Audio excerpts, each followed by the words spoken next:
प्रिया बड़बड़ाते हुए सूटकेस में कपड़े रख रही थी। मुकुल ने उसे बिना कुछ कहे ही टिकट पकड़ाई, क्योंकि वह जानता था इस समय कुछ भी कहना आ बेल मुझे मार ही होगा। टिफिन उठाया और चुपचाप दुकान के लिए निकल गया। प्रिया के चचेरे भाई की बेटी की शादी थी। छुट्टियां होने से बच्चे भी बड़े उत्सुक थे शादी में जाने को। प्रिया भी बहुत खुश थी। शादी के बहाने सभी रिश्तेदारों से मुलाकात हो जाती है, पर साथ में मुकुल के न जाने से उसका मन उदास था। वहां पहुंचकर भी वह चुपचाप सी थी, जबकि दूसरी बहनें पिंजरे से मुक्त पंछी की तरह चहचहाते हुए उड़ान भर रही थी। ओहो प्रिया दीदी, आपका इस तरह मुंह लटकाना बिल्कुल अच्छा नहीं लग रहा। जीजाजी नहीं आए तो क्या हुआ? मेरे मायके में शादी है न, उनके रिश्तेदारों में होती तो वहां जाते न, ताना मारते हुए बोली। अरे प्रिया, तुम अकेली आई हो, दामाजी नहीं आए क्या? गुस्से से बुआ जी, आपके दामाद जी को कमाने से फुर्सत मिले तब न आए। दीदी, आपको जीजाजी के बारे में ऐसा नहीं बोलना चाहिए। आखिर कमाते भी तो आप लोगों के लिए ही है ना। तू तो जीजाजी की चमची जो ठहरी। ऐसी बातें नहीं है दीदी, मेरी जीजाजी से बात हुई थी, उन्हें भी अफसोस है शादी में न आ सकने का। अभी तो उनका सीजन चल रहा है, यहाँ आना मतलब कम से कम 4 दिन दुकान बंद रखना। इन 4 दिन में कितने ग्राहक कम हो जाएंगे। सीजन की कमाई के कारण ही तो साल भर का खर्च चल पाता है। और फिर बच्चों को आपको कितने अच्छे कपड़े भी दिलाए हैं, उपहार भी तो कितना अच्छा भेजा है। आजकल तू तो बड़ी बड़ी बातें करने लगी है प्रज्ञा। अच्छा दीदी बताओ, चाय पियोगी या ठंडा? सिर भारी हो रहा है, तू तो चाय ही ले आ। प्रज्ञा ने चाय लेने जाने के बाद वह चारों ओर नजर दौड़ा रही थी। तभी उसने देखा एक सुंदर सी लगभग 30-35 साल की युवती एक व्हील चेयर को लिए चली आ रही थी। उस व्हील चेयर पर एक युवक बैठा था। वह भी सुंदर था, पर उसकी नज़र तो उस युवती पर थी। मैरून रंग की साड़ी, उस पर गोल्डन बॉर्डर उस पर खूब जच रही थी। जेवर भी उसने ज़्यादा नहीं पहने थे, कान में झुमके और लंबा सा मंगलसूत्र बस। पर सबसे बड़ा गहना तो उसकी मुस्कुराहट थी, जो उसकी सुंदरता में 4 चांद लगा रही थी। वह उस व्हीलचेयर वाले से हंस हंस कर बातें कर रही थी। प्रिया सोच रही थी कौन होगा वह, उसका हो सकता है भाई हो या कोई रिश्तेदार। उसे उस व्यक्ति पर तरस आ रहा था। उम्र भी ज़्यादा नहीं, बेचारा चल फिर भी नहीं सकता।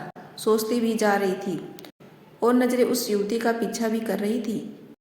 उसने व्हीलचेयर को एक टेबल के पास रोक और फिर एक प्लेट में खाना लेकर आई और अपने हाथों से उसे खाना खिलाने लगी। वो है, लगता है हाथ भी काम नहीं करते। उसे दया आने लगी उस व्यक्ति पर। वह इतने प्रेम से उसे खाना खिला रही थी जैसे एक माँ अपने बच्चे को खिलाती है। इतना मातृत्व भाव, जरूर कोई बहुत नज़दीकी होगा। बार बार मुँह का पोंछना, मनुहार करके खिलाना। अब तो उसे उत्सुकता होने लगी इन दोनों के रिश्ते के बारे में जानने की। वैसे भी मानव मन तो खोजी होता ही है। दीदी लीजिए गर्मा गर्म चाय। प्रज्ञा, वो सामने व्हीलचेयर वाले और साथ में उस युवती को जानती हो कौन है? वो लोग लड़के वाले की तरफ से हैं। मैं तो नहीं, पर करुणा भाभी जानती है उन सभी को। करुणा भाभी जरा इधर तो आना। सामने की ओर इशारा कर। आप उन्हें जानती हैं? कौन है वो लोग? अरे दूल्हा की बहन है वो। और जो साथ में व्हीलचेयर वाला वो कौन है? वह दूल्हा का जीजा, यानी उसका पति। क्या इतनी जोर से बोली मानो बिजली का झटका लगा हो। अरे अरे, धीरे बोल, कहीं सुन लिया तो। शादी के कुछ समय बाद ही एक एक्सीडेंट में बात पूरी ही न कर पाई कि करुणा भाभी की उन्हें बुलावा आ गया। अभी आती हूँ कहकर वह तो चली गई, पर एक पर्सन छोड़ गई। उस पर्सन का उत्तर पाने के लिए वह व्याकुल हो उठी। मन में कई शंका आशंकाएं जन्म लेने लगी। खाना खिलाने के बाद वह युवती अपने पति को रिश्तेदारों के बीच में छोड़कर फिर उस टेबल के पास आई। टेबल पर पर्स रखकर अब अपने लिए खाना लाई। उस युवती से बात करने का इससे अच्छा मौका कोई हो ही नहीं सकता, सोचकर प्रिया भी अपनी खाने की प्लेट लेकर उसी टेबल पर जा बैठी। दोनों ने मुस्कुराकर एक दूसरे का अभिवादन किया। खाना लगभग आधा खत्म हो गया और प्रिया बातचीत शुरू ही नहीं कर पा रही थी। ऐसे तो वह कुछ जान ही नहीं पाएगी। कल शादी में व्यवस्था के चलते तो बात होना और भी मुश्किल है। आज ही पूछना होगा। उधेड़ बुन को विराम देते हुए बात शुरू कर ही दी। आप दूल्हे की बहन है ना? जी, संक्षिप्त सा उत्तर दिया।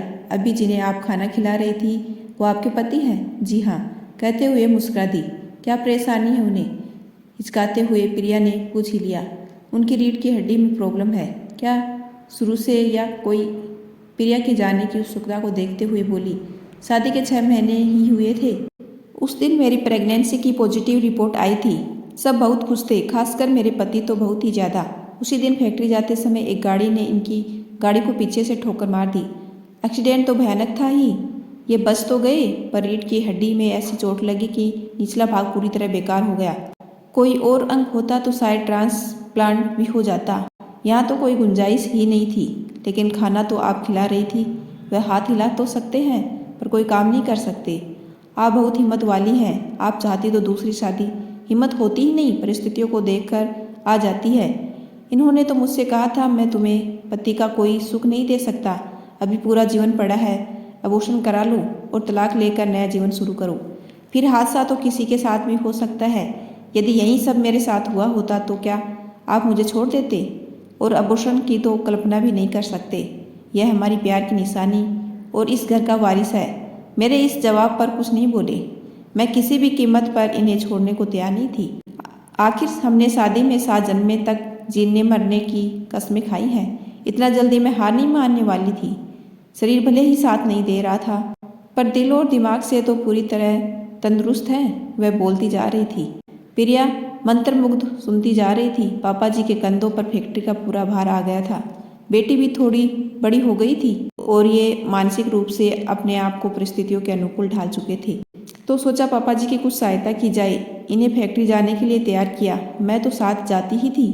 यह बताते जाते मैं काम करती जाती। धीरे धीरे सारा काम समझ और सीख लिया। अब तो हम सब मिलकर काम करते हैं। क्या आपके मन में कभी नहीं आता भगवान ने आपके साथ बुरा किया? नहीं, क्योंकि मेरा मानना है कि यहाँ हर किसी का जन्म किसी न किसी विशेष कार्य के लिए हुआ है। ईश्वर ने मुझे इस लायक समझा, इसलिए यह जिम्मेदारी दी। और फिर कहते हैं ना, पति पत्नी गृहस्थी रूपी गाड़ी के 2 पहिए होते हैं। यदि एक पहिया कमजोर हो तो दूसरे को मजबूत होना चाहिए, और आपसी सामंजस्य होना भी बहुत जरूरी है। कहते हुए उसका चेहरा आत्मविश्वास से चमक रहा था। आप इतनी खुश रहती हैं कि कोई भी आपकी परेशानी नहीं समझ सकता। मैं खुश रहती नहीं हूँ, वास्तव में खुश हूँ। ऐसे कैसे? एक बात बताओ, औरत को खुश होने के लिए क्या चाहिए? प्रिया असमंजस में देख मैं बताती हूँ। मेरे पति मुझे बहुत प्यार करते हैं। प्यार ही नहीं, मान सम्मान भी देते हैं। दूसरों के सामने मेरी तारीफों के पुल बांधते हैं। पति की आंखों में अपने लिए इज्जत, परवाह, इससे ज्यादा एक औरत और क्या चाहती है? प्रिया के प्रश्न खत्म नहीं हुए थे, पर उसकी प्लेट खाली हो चुकी थी।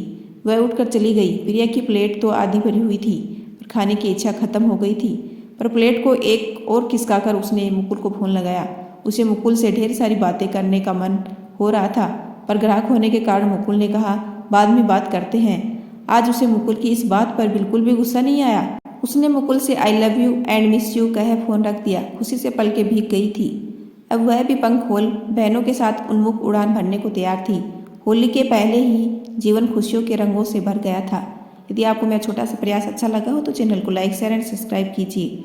आपका अपना कीमती समय देने के लिए दिल से धन्यवाद।